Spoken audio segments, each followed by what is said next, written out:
I'm going to talk about leadership. Okay? Leadership is something everybody possesses. It's not something you're born with, it's something you can learn. Because it takes if you take the first step to leadership, you're on the right path.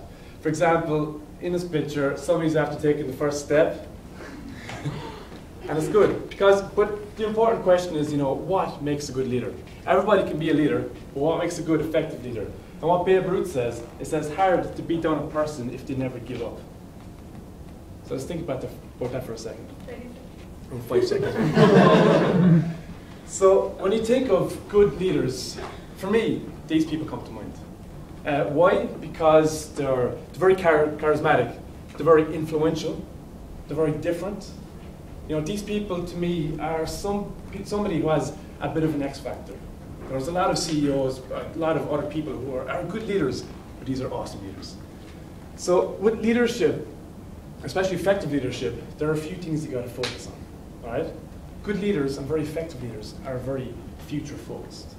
They're not on about what's happening now or what's happening yesterday. They're on about what is the overall vision or goal of what I'm doing. They separate the ideal from the real. And also the other one. And when we think about effective leaders, people think about these are all the qualities that effective leaders possess. But you're wrong. Okay? And I'm wrong if I think that too.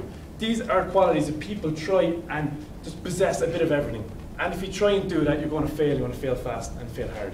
Because if you possess one or two of these characters, and that's what happens when you try and possess all of these skills at once, you fail and you fail fast.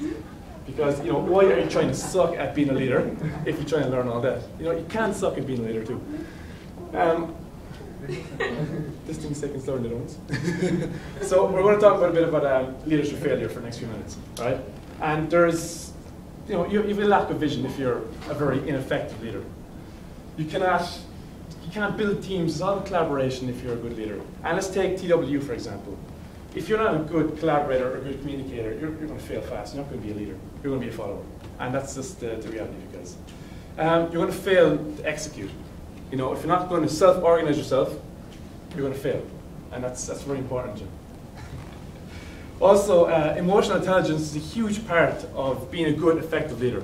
Okay, emotional intelligence has all these different traits. But the thing is, a good manager in the left-hand column for the IQ can be very intelligent.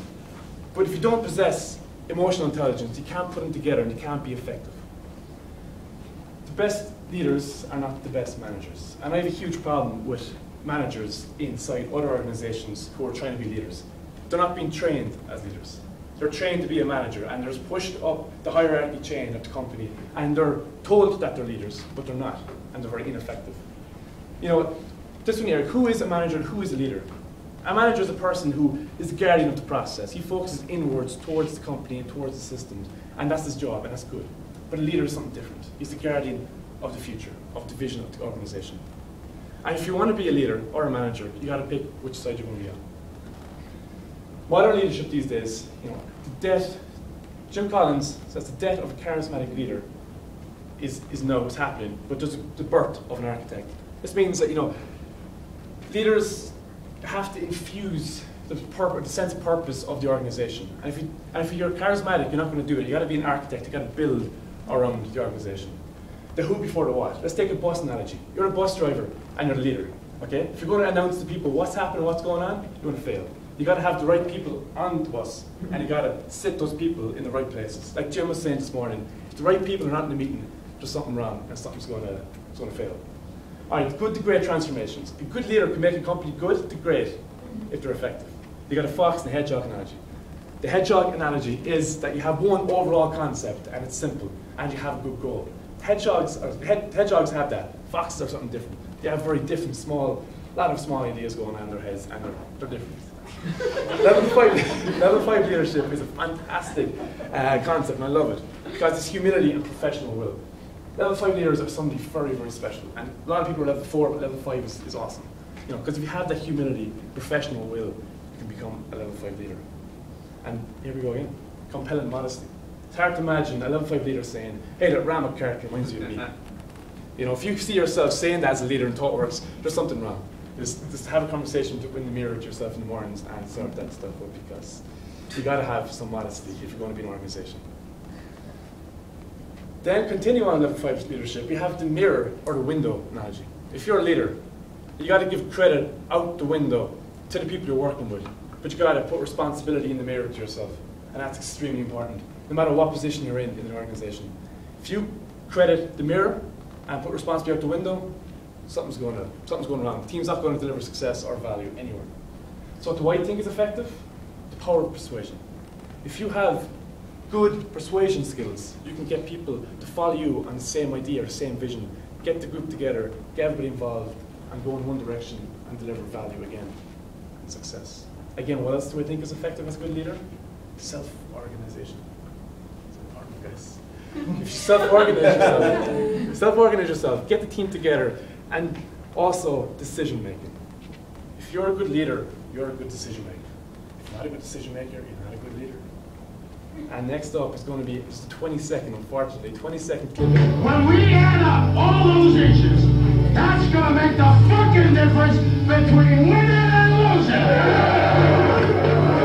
Between living and dying. I'll tell you this, in any fight, it's the guy who's willing to die who's going to win that itch. All right, this is a very effective 4.5 minutes in any given Sunday. Fortunately, I wasn't. I'll put the 4.5 minutes in there, but I recommend highly everybody go to YouTube and watch through. Because I watched that video over the last 24 hours maybe around 50 times. Because every time I watch it, it means something to me. Because it has all these skills as a leader. Al Pacino is effective. This is a halftime Super Bowl game. And the guys are coming in, and they're coming in losing. And he has to do something to get them back on the team, go out there and kick ass and win. And what does he do? He kicks ass and they go out and they win in the end. So my last slide here, the last quote I have is what from Peter Drucker. He says, management is doing things right. Leadership is doing the right things. That's it, guys.